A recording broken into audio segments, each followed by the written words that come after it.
Everyone, आज हम लोग बात कर रहे हैं इंजीनियरिंग ग्राफिक्स।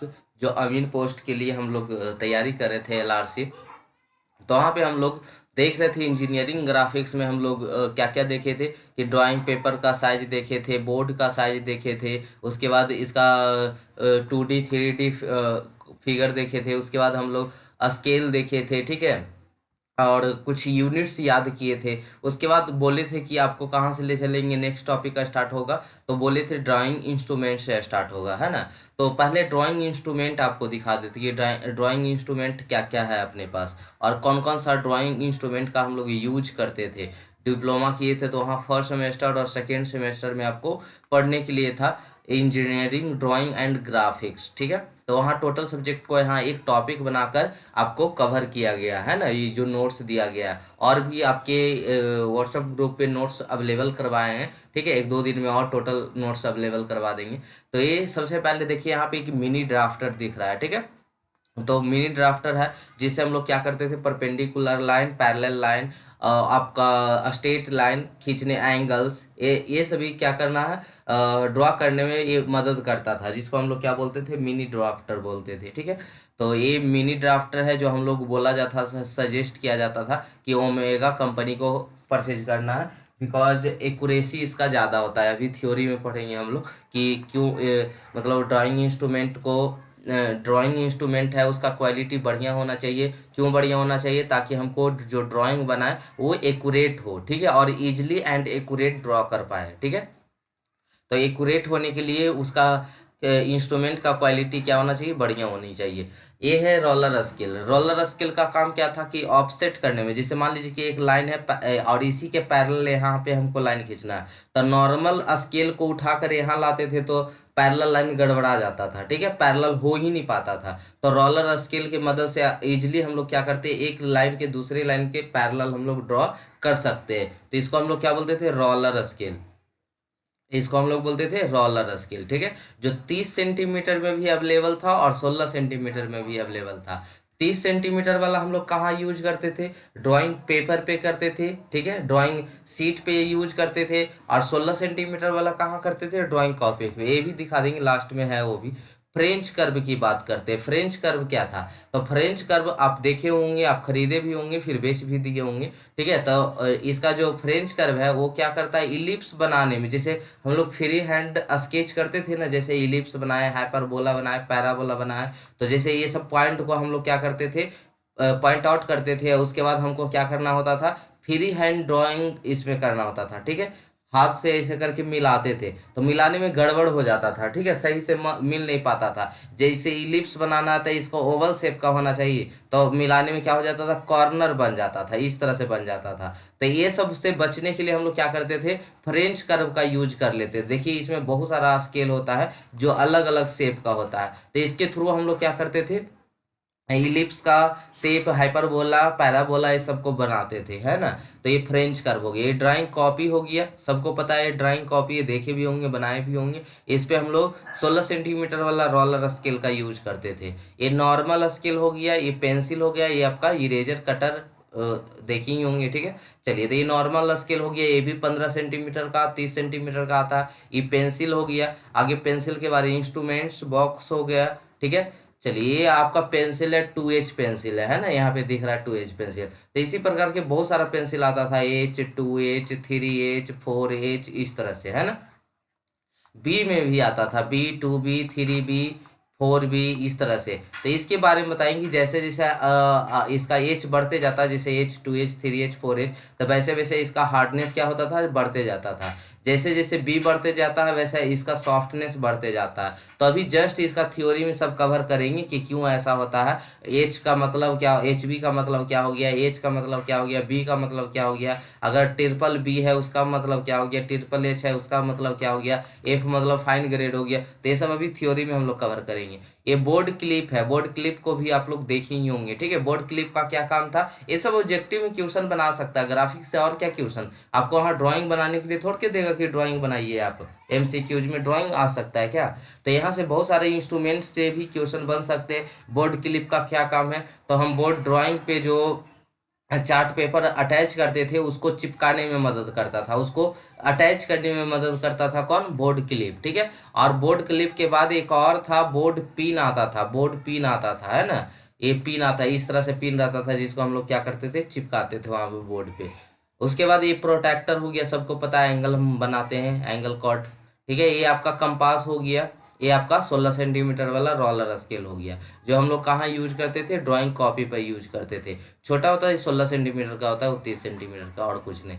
तो ये सभी इंस्ट्रूमेंट था जो हम लोग क्या करते थे? यूज करते थे जनरली, ठीक है। वैसे तो और सेट स्क्वायर होता है, तो वो सब हम लोग कभी यूज नहीं किए, जितना यूज किए उसी को यहाँ पे हम दिखाए हैं, ठीक है। अब कोई बोलेगा तो हम तो ये भी नहीं यूज किए, तो वो अलग चीज़ है, ठीक है। आइए ड्राइंग इंस्ट्रूमेंट के बारे में देखते हैं यहाँ से। ड्राइंग इंस्ट्रूमेंट क्या है? तो drawing instrument are use to prepare drawing easily and accurately. आपको जस्ट इसके पीछे बता रहे थे कि हम लोग ड्राइंग इंस्ट्रूमेंट से क्या करते हैं, तो इजली, बहुत ही इजली इसको, जो ड्राइंग हमको करना है उसको हम बहुत ही इजली ड्रॉ कर सकते हैं और एक्यूरेसी के साथ कर सकते हैं। और एक्यूरेसी किस पे डिपेंड करता था? तो क्वालिटी ऑफ इंस्ट्रूमेंट पे। आपको बोला जाता था ना कि मिनी ड्राफ्टर किसका लाना? ओमेगा का लाना, बिकॉज उसका एक्यूरेसी बढ़िया है ना। बाकी जो दूसरा कंपनी का लाते थे, तो जो बॉर्डर लाइन बनाते थे, 1 सेंटीमीटर का गैप छोड़ते थे ना इधर, याद है, और 2 सेंटीमीटर का इधर छोड़ते थे, बाकी 1 सेंटीमीटर 1 सेंटीमीटर। तो ये 1 सेंटीमीटर नहीं रहता था, कुछ और बन जाता, कम हो जाता था या ज़्यादा ही हो जाता था, ठीक है। तो ये किस पे डिपेंड करता था? क्वालिटी ऑफ इंस्ट्रूमेंट पे डिपेंड करता था। तो the accuracy of drawing depends largely on the quality of instrument पे। List of drawing instrument and other drawing material. और क्या क्या लिस्ट बनाइए कि जो जो इंस्ट्रूमेंट है, तो अभी जस्ट सभी दिखा दिए थे जो आपका जरूरत था। तो ड्राइंग बोर्ड का, जो पहले ही पिछले लेक्चर में पढ़ाए थे, लेक्चर 1 में ही ड्राइंग बोर्ड के बारे में पढ़ाए थे आपको। तो ड्राइंग बोर्ड हो गया, जिसके बारे में बता दिया गया, फर्स्ट लेक्चर में जाके आप देख सकते हैं, ठीक है। उसके बाद टी स्क्वायर हो गया। तो टी स्क्वायर हम लोग को जरूरत नहीं पड़ता था, लेकिन यहाँ लिस्ट में है, उसको आप जानेंगे कि टी स्क्वायर है। सेट स्क्वायर है जो 45 डिग्री और 30 to 60 डिग्री का होता था। ड्राइंग इंस्ट्रूमेंट हो गया, जो ड्राइंग इंस्ट्रूमेंट कितना, ड्राइंग इंस्ट्रूमेंट बॉक्स हो गया, जिसमें क्या क्या होता है? कंपास होता है, डिवाइडर होता है। डिवाइडर क्या होता है? इस टाइप से देखे होंगे, एक कंपास होता है ना, दूसरा एक सेकेंड, देखिए इस तरह से बना रहेगा डिवाइडर, देखे होंगे आप लोग, ठीक है, इस तरह से बना रहता है। और कंपास क्या होता है? इसमें एक पेंसिल लगा रहता है, तो जो पेंसिल जिसमें नहीं लगा रहता है ना, तो वही आपका क्या कहलाता है? डिवाइडर कहलाता है। तो लार्ज साइज भी होता है, स्मॉल साइज भी होता है, उसी तरह से कंपास लार्ज साइज होता है, स्मॉल साइज का भी होता है, ठीक है। स्केल हो गया, तो स्केल क्या करते हैं हम लोग? लाइन ड्रॉ करने के लिए। और टाइपोइडियल क्रॉस सेक्शन होता है। क्रॉस सेक्शन का मतलब समझ रहे हैं? ये जो ऐसे कॉर्नर, इसका जो ये वाला जो एरिया है ना, जहाँ से हम लोग लाइन खींचते हैं, वो ऐसा रेक्टेंगल नहीं होता है, नहीं तो लाइन गड़बड़ है, टाइपोइडियल रहता है, ताकि वहां से लाइन इजिली ड्रॉ कर पाए हम, ठीक है। प्रोटेक्टर होता है, फ्रेंच कर्व, जो अभी दिखा दिए, free hand drawing, free hand curve के लिए हम लोग यूज करते हैं किसका? फ्रेंच कर्व का यूज करते हैं। ड्राइंग पेपर बता दिए। ड्राइंग पेंसिल जो होता है इतने टाइप्स का होता है, और भी टाइप होते हैं, जैसे एच हो गया, 2H हो गया, 3H, 4H, 5H, 6H, इस तरह से। बी में क्या होता है? बी होता है 2B, 3B, 4B। तो अभी इसके बाद, इसके अगला पेज में ही बी के बारे में पढ़ना, मतलब पेंसिल के बारे में पढ़ना डिटेल से, तो अभी जस्ट वहाँ पे बता रहे हैं। सैंड पेपर ब्लॉक क्या होता है? जैसे आप शार्प करते हैं ना, पेंसिल को छीलते हैं ना, तो पेंसिल को छीलते हैं तो कैसा पेंसिल बनता है? इस टाइप से बनता है ना, देखिए तो ऐसे बनता है ना, ये नोकीला नोक रहता है, तो ये शार्पनर से होता है, जो आप कटर बोलते हैं उससे छीलते हैं। लेकिन सैंड पेपर ब्लॉक से ना हम चीजेल एज पेंसिल बनाते हैं, वो पेंसिल नोक ना होके इस तरह से रहता है, ठीक है। ये इस शेप में रहता है, ऐसे कोनिक शेप में रहता है ना, जो आप पेंसिल छीलते हैं ऐसा रहता है ना, तो इसको हम चीजेल एज इसको बोलते हैं। तो इसको हम लोग सैंड पेपर ब्लॉक से बनाते हैं, ठीक है। और ये काम क्या होता है? खाली बॉर्डर लाइन ड्रॉ करने में इस पेंसिल का यूज करते हैं। और ये किससे बनाते हैं? सैंड पेपर ब्लॉक से बनाते हैं। और इरेजर हो गया, ड्राइंग पिंस क्लिप हो गया, और एक ड्राफ्टिंग मशीन हो गया, पेंसिल कटर, इरेजर, ये सब हो गया, ठीक है। अब आते हैं पेंसिल को डिटेल में देखते हैं कि पेंसिल के बारे में ध्यान से पढ़िएगा, यहाँ से एमसीक्यू क्वेश्चन रहेंगे आपके, ठीक है। तो ड्राइंग पेंसिल HB है, जिसको हम लोग क्या बोलते हैं? मीडियम ग्रेड बोलते हैं। HB पेंसिल को क्या बोलते हैं? Medium grade. H पेंसिल को क्या बोलते हैं? Harder grade. और B पेंसिल को क्या बोलते हैं? Softer grade. मतलब हम लोग जो इसका नेमिंग से, उसके जो वहाँ पे उसके अंदर जो डाला रहता है उसको हम लोग क्या करते हैं, ग्रेड पे डिफाइंड करते हैं, ठीक है। ग्रेफाइट का जो पेंसिल का, जो पेंसिल में जो काला टाइप का होता है वो किसका बना रहता है, ग्रेफाइट का बना रहता है, तो ग्रेड पे डिपेंड करता है, ठीक है। तो मीडियम ग्रेड का है तो एचबी, जो अभी आप बच्चे को लाकर पेंसिल देते होंगे तो वो क्या होता है, एचबी पेंसिल होता है। कौन सा पेंसिल होता है, एचबी।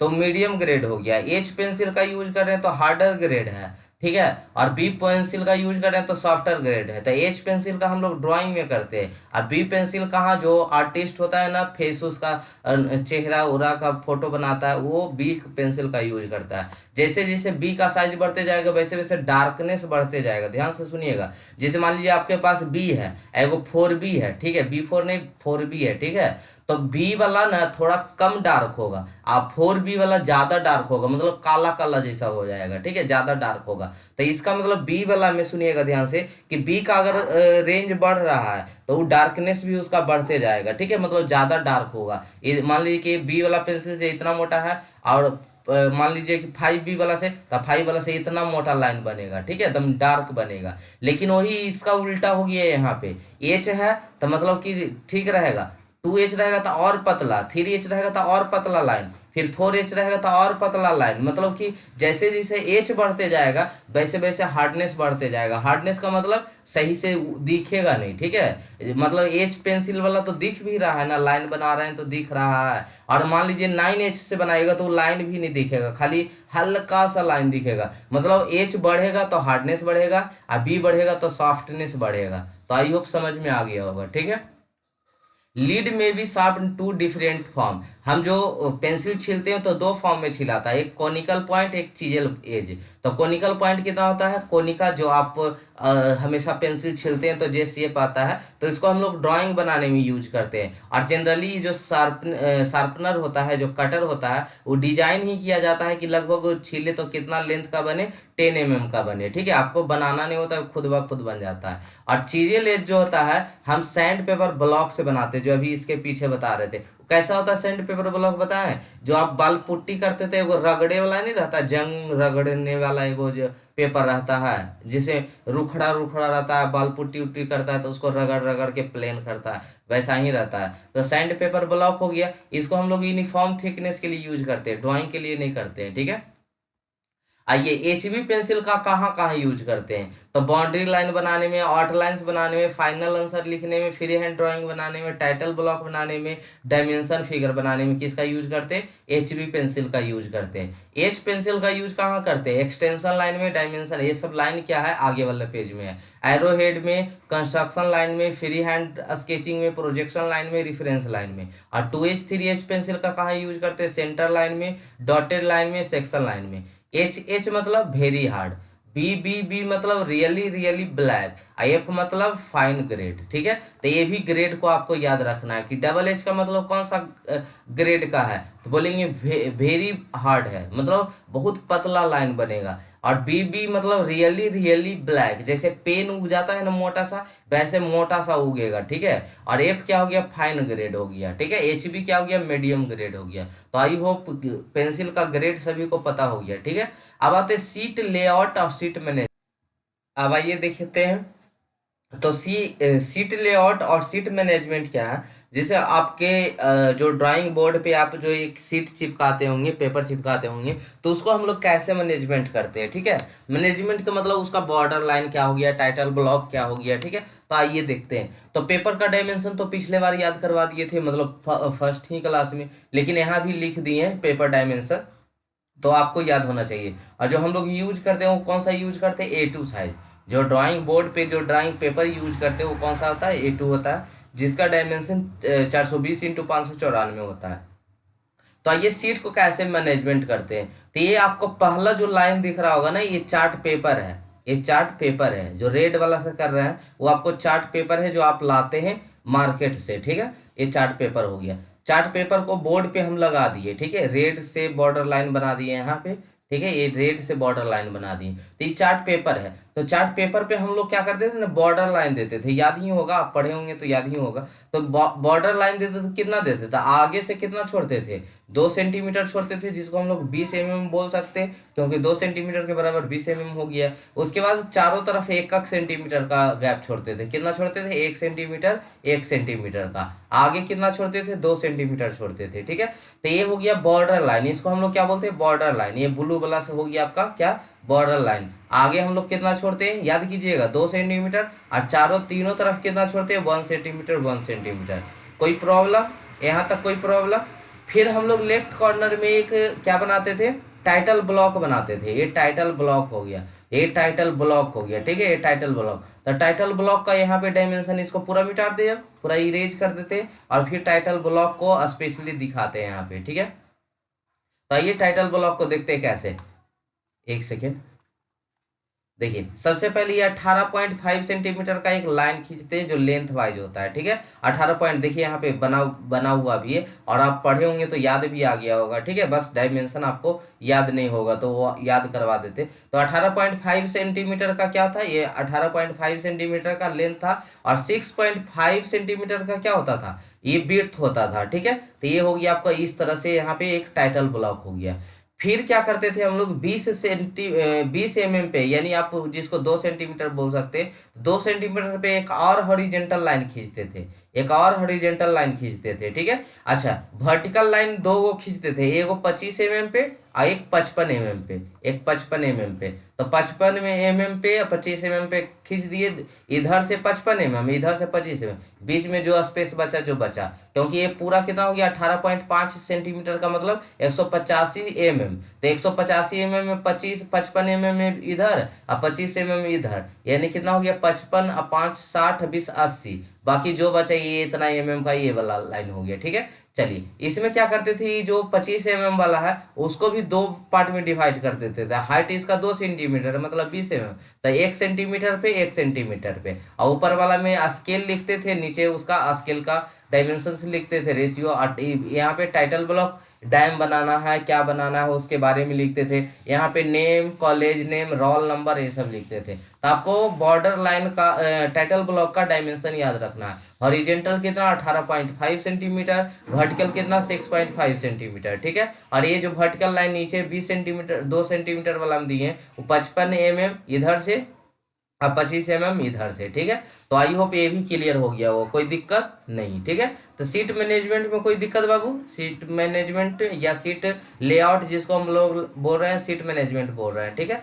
तो आई होप क्लियर होगा। उसके बाद आते हैं लाइन एंड डायमेंशनिंग में, ठीक है। तो लाइन एंड डायमेंशनिंग क्या है, तो line is a state combination of dot extended in both the direction endlessly. बहुत सारे पॉइंट को मिलाकर, डॉट को मिलाकर एक लाइन तैयार होता है ना। एक बहुत सारे पॉइंट को अगर हम मिला देते हैं, और कैसा होना चाहिए, स्टेट होना चाहिए, ठीक है, स्टेट। तो line is a state combination of dots extended in both the direction endlessly. हम इस लाइन को कहीं भी आगे बढ़ा सकते हैं, पीछे की ओर भी बढ़ा सकते हैं। तो line is a state combination of dots extended in both the direction endlessly. अब यहाँ पे लाइन को डिस्क्राइब किया गया है कि कैसा कैसा लाइन होता है और कहाँ कहाँ यूज होता है। तो यूज अगले पेज में लिखा गया है। तो यहाँ पे सबसे पहले बता देते हैं कि इस लाइन का क्या नाम है। तो इस लाइन का नाम है कंटिन्यूअस थिक और कंटिन्यूअस वाइड लाइन। थिक मतलब मोटा होता है, वाइड मतलब चौड़ा होता है, ठीक है। तो ये इसी को, ये देखिए ये क्या है, देखिए दो लाइन हम अभी जस्ट बनाएंगे, एक लाइन ये हो गया, एक लाइन ये हो गया। तो ये क्या हो गया, थिक लाइन, ये क्या हो गया, थिन लाइन। तो कंटिन्यूअस है, डॉटेड तो नहीं ना है, कंटिन्यूअस है। तो इस लाइन को हम लोग बोलते हैं कंटिन्यूअस थिक लाइन।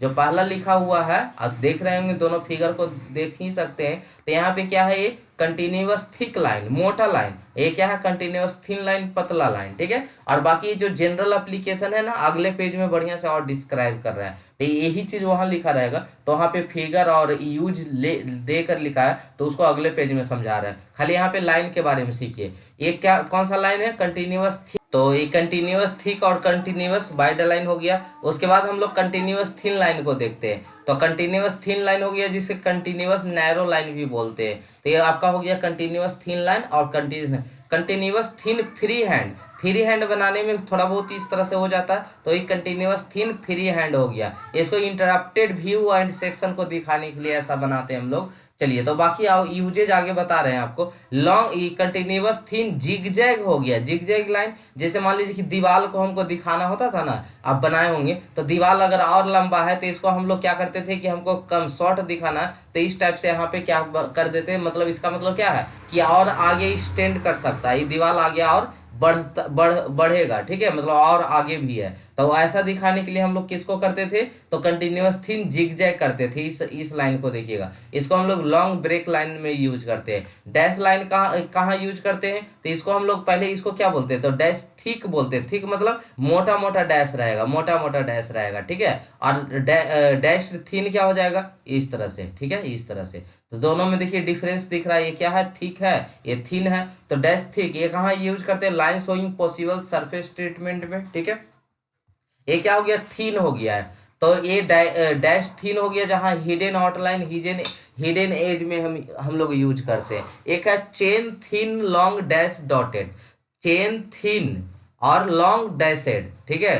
तो देखिए इस तरह से यहाँ पे हो गया, इसको हम लोग क्या बोलते हैं, चेन थीन लॉन्ग डैशेड डॉट, ठीक है। जिसको हम लोग कहाँ यूज करते हैं, सेंटर लाइन में करते हैं या पिच सर्कल ऑफ गियर में यूज करते हैं। और दूसरा क्या होता है कि इंड पर तो मोटा मोटा रहेगा, इंड पे मोटा लाइन रहेगा, वाइड लाइन रहेगा, ठीक है। और फिर क्या हो जाएगा, पतला पतला लाइन हो जाएगा, और फिर इंड में क्या हो जाएगा, मोटा लाइन हो जाएगा। तो इसका नाम क्या हो गया, बीच में क्या पतला लाइन रहता है, आगे पीछे मोटा मोटा लाइन रहता है डॉट के साथ। तो chain thin with thick, thick at the end, end में क्या रहेगा, थिक रहेगा, और बीच में क्या रहेगा, पतला रहेगा, ठीक है। जैसे यहाँ फिर बनाते हैं, ये हो गया आपका वाइड लाइन हो गया, और फिर पतला पतला इस तरह से हो गया, ठीक है। और फिर लास्ट में क्या रहेगा, वाइड लाइन रहेगा, ठीक है, इस तरह से। तो इसी को हम लोग बोल रहे हैं क्या, देखिए देखने से समझ में अब आया। तो इसको हम लोग बोलते हैं chain thin with thick wide at ends, ठीक है। ये कटिंग प्लेन के लिए हम लोग शो करते थे, याद आया होगा। ये क्या हो गया, चेन थिक और लॉन्ग डैश्ड डॉटेड वाइड, क्या इसमें पूरा का पूरा जो चेन है वो क्या रहेगा, वाइड रहेगा, ठीक है, मतलब वो कि पतला नहीं रहेगा, सब मोटा ही रहेगा। तो इंडिकेशन ऑफ लाइन और surface to which a special requirement applier के लिए यूज करते हैं इसका। एक क्या होता है, डबल डॉट होता है, डबल डैश, एक डैश होगा और डबल डॉट हो गया, तो इसको हम लोग क्या बोलते हैं, देखिए एक डैश हो गया, डबल डॉट, फिर एक डैश, फिर डबल डॉट, फिर एक डैश, फिर डबल डॉट। तो इसको हम लोग क्या बोलते हैं, चेन थिन डबल डैश और लॉन्ग डैश डबल डॉटेड, ठीक है। लॉन्ग डैश या double dotted, long long dash होता है, शॉर्ट नहीं, लॉन्ग लॉन्ग डैश होता है और डबल डॉट होता है। तो इसका मूवेबल पार्ट को शो करवाने के लिए हम लोग यूज करते हैं इस लाइन का, जिसको हम लोग चेन थिन डबल डैश भी बोल सकते हैं या लॉन्ग डैश डबल डॉटेड भी बोल सकते हैं, ठीक है। अब आइए, जितने भी आउटलाइन था, मार्जिन लाइन था, सभी को देखते हैं यहाँ पे। तो आउटलाइंस को किससे हम लोग रिप्रेजेंट करते हैं, कौन सा लाइन से, द कंटिन्यूअस थिक लाइन से, जिसको हम लोग कंटिन्यूअस वाइड लाइन, जो सबसे पहला वाला लाइन था, ठीक है, उससे यूज करेंगे किसको, आउटलाइंस को। आउटलाइंस होता क्या है, तो lines draw to represent visual edge surface boundaries, ठीक है। सरफेस को बाउंड्री दिखाने के लिए हम लोग किसका यूज करते हैं, आउटलाइन का करते हैं। मार्जिन लाइन क्या है, तो margin line the line along which paper are trimmed, जहां से पेपर कटा है, ठीक है, तो उस लाइन को हम लोग, उसके एलोंग को हम लोग क्या करते हैं, मार्जिन लाइन कहते हैं। और इसको कौन सा लाइन से यूज करते हैं, हम कौन सा लाइन से दिखाते हैं, तो कंटिन्यूअस थिक और वाइड लाइन से, जो पहला वाला लाइन था उसी लाइन से दिखाते हैं। डायमेंशंस लाइन क्या है, तो डायमेंशन लाइन को हम लोग कौन सा लाइन से यूज करते हैं, कंटिन्यूअस थिन लाइन से, थिन और थिक पे फोकस कीजिएगा। तो ये डायमेंशन लाइन क्या होता है, डायमेंशन शो करने के लिए जो लाइन बनाते हैं हम लोग, ठीक है, उसको फिगर में भी दिखाएंगे। एक्सटेंशन और प्रोजेक्शन लाइन, तो इसको हम लोग कौन सा लाइन से यूज करते हैं, कंटिन्यूअस थिन लाइन से करते हैं। हैचिंग और सेक्शन लाइन किससे बनाते हैं, तो कंटिन्यूअस थिन लाइन से, आपको याद करे पड़ेगा थोड़ा बहुत। तो हैचिंग क्या होता था, आप जैसे कोई सेक्शन काटते थे तो वहां पे हम जो दिखने वाला है उसको इस तरह से हैचिंग करके दिखाते थे ना, 45 डिग्री पे ऐसे करके, इस तरह से मान लीजिए कुछ है तो हैचिंग करते थे 45 डिग्री पे इस तरह से, तो इसी को हैचिंग लाइन। तो ये कौन सा लाइन से इस लाइन को कौन सा लाइन से करेंगे, तो कंटिन्यूअस थिन लाइन से करते थे। लीडर और पॉइंटर लाइन को कौन सा लाइन से करते थे, कंटिन्यूअस थिन लाइन से करते थे। Border line continuous thin line से। Centre line thin long chain line से, ठीक है, सेंटर लाइन को। कंस्ट्रक्शन लाइन को कंटिन्यूअस थिन लाइट लाइन से करते थे। ऐसा ये सभी लाइन को फिगर में भी दिखा देंगे कि यहाँ पे बना हुआ। कटिंग प्लेन को long chain long thin chain line से करते हैं, है ना। अब आइए सब कौन कौन सा लाइन मतलब किस किस चीज को हम कौन सा लाइन बोल रहे हैं। जैसे देखिए यहाँ पे ये डॉट डॉट वाला है तो इसी को हम लोग हिडन लाइन बोल रहे हैं, इसी को क्या बोल रहे हैं, हिडन लाइन। आउट लाइन का नाम सुने थे तो ये बाहर वाला जो बाउंड्री है इसी को हम लोग क्या बोल रहे हैं, आउट लाइन बोल रहे हैं। यहाँ पे हिडन लाइन हो गया, ये आपका क्या हो गया, सेंटर लाइन हो गया, ठीक है। ये आपका सेंटर लाइन हो गया, यहाँ पे देखिए ये सेंटर लाइन हो गया आपका। ये कटिंग प्लेन लाइन हो गया, ये प्लेन को काट रहा है तो कटिंग प्लेन लाइन हो गया। लीडर लाइन यहाँ पे जो इसको दिखा रहा है, डायमीटर दिखा रहा है, उसको हम लोग क्या बोल रहे हैं, लीडर लाइन बोल रहे हैं। डायमेंशन लाइन को, ये डायमेंशन जो बता रहा है कि इतना mm का है तो ये डायमेंशन लाइन हो गया, ठीक है। तो यही सब चीज है। एक्सटेंशन लाइन हो गया, ये वाला आपका एक्सटेंशन लाइन हो गया। ये आपका क्या हो गया, डायमेंशन लाइन हो गया, क्योंकि शो कर रहा है कि 60 mm या सेंटीमीटर जो भी हो उसको है, तो वो क्या है, आपका डायमेंशन लाइन है, ठीक है। तो आज के लिए इतना ही रहने देते हैं, कल से हम लोग डायमेंशनिंग पे पढ़ेंगे, ठीक है। डायमेंशनिंग से चलेंगे कि क्या क्या हम लोग को डायमेंशन है, कैसा हम लोग को एरो बनाना होता है, कितना टाइप के एरो होता है, ठीक है। तो प्लेसिंग ऑफ डायमेंशन ये सब के बारे में पढ़ेंगे, ठीक है। तो बहुत ही अच्छा टॉपिक है जो हम लोग नेक्स्ट टॉपिक में कवर करेंगे, ठीक है। तो थैंक यू सो मच यहाँ तक बने रहने के लिए। मिलते हैं हम लोग नेक्स्ट एपिसोड में, जहाँ पे हम लोग डायमेंशनिंग से स्टार्ट करेंगे, ठीक है।